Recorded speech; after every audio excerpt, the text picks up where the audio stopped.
differences. And they literally damn near destroyed each other. They destroyed a planet beyond Mars, for God's sake, in our own solar system. But that crap has got to cease, and I have had the opportunity to meet guys from the higher level who said, we're not going to allow that to happen anymore. We're going to give you a chance to make it.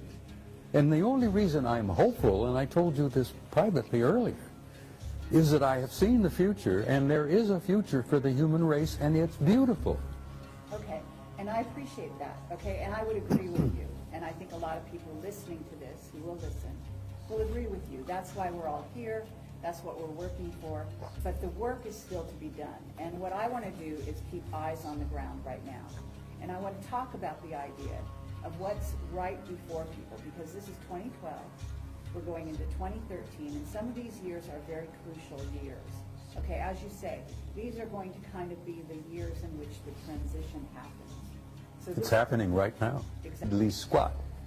Because there are these higher developed cultures out there that have now intervened, and they're going to see that the human race is going to be allowed to make it.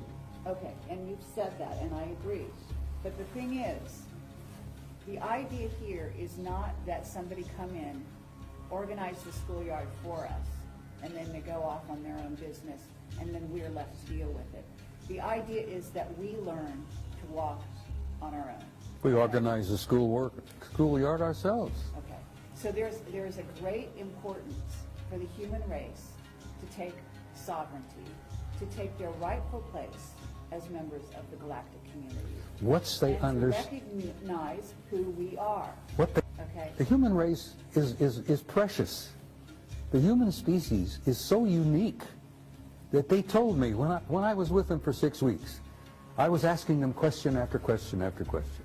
I found that they were as interested in me as I was interested in them, and I asked them why. And they says, you human beings don't grasp who you really are. You have a unique genome that is unique in the galaxy.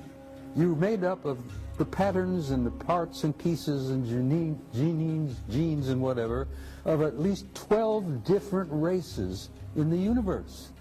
And as a result of that, we think of you as unique. As a result of that, we look upon your little planet as probably one of the ripest and richest zoological gardens in this quadrant of the galaxy. That's the first time I realized the galaxy had been divided into 4 parts. I didn't even realize there was a quadrant. And they said, oh yes, you're the most unique and precious zoological garden in this quadrant of the galaxy. Absolutely. We venerate the planet, we venerate the flora and fauna on it, and we're going to see that it survives. Now I'm getting this from the higher level. I hear you, and I appreciate that.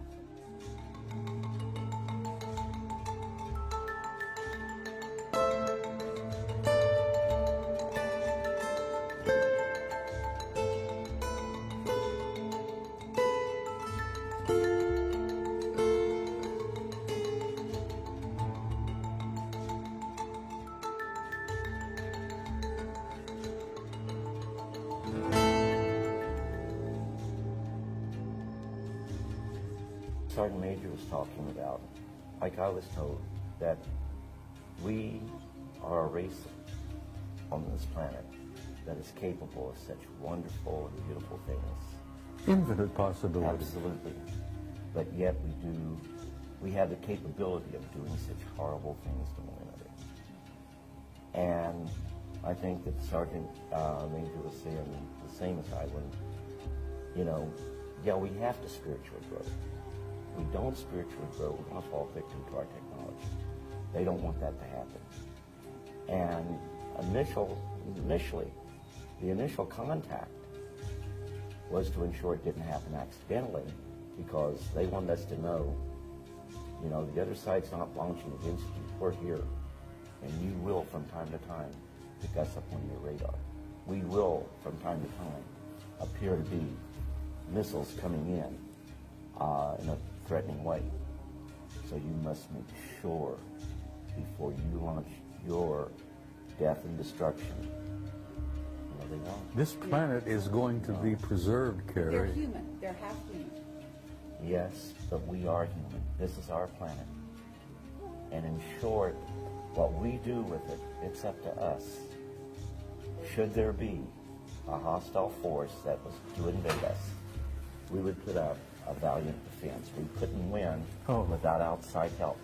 But that outside help would come and help neutralize the threat, then leave as immediately as that outside threat, or that threat was neutralized. I know this.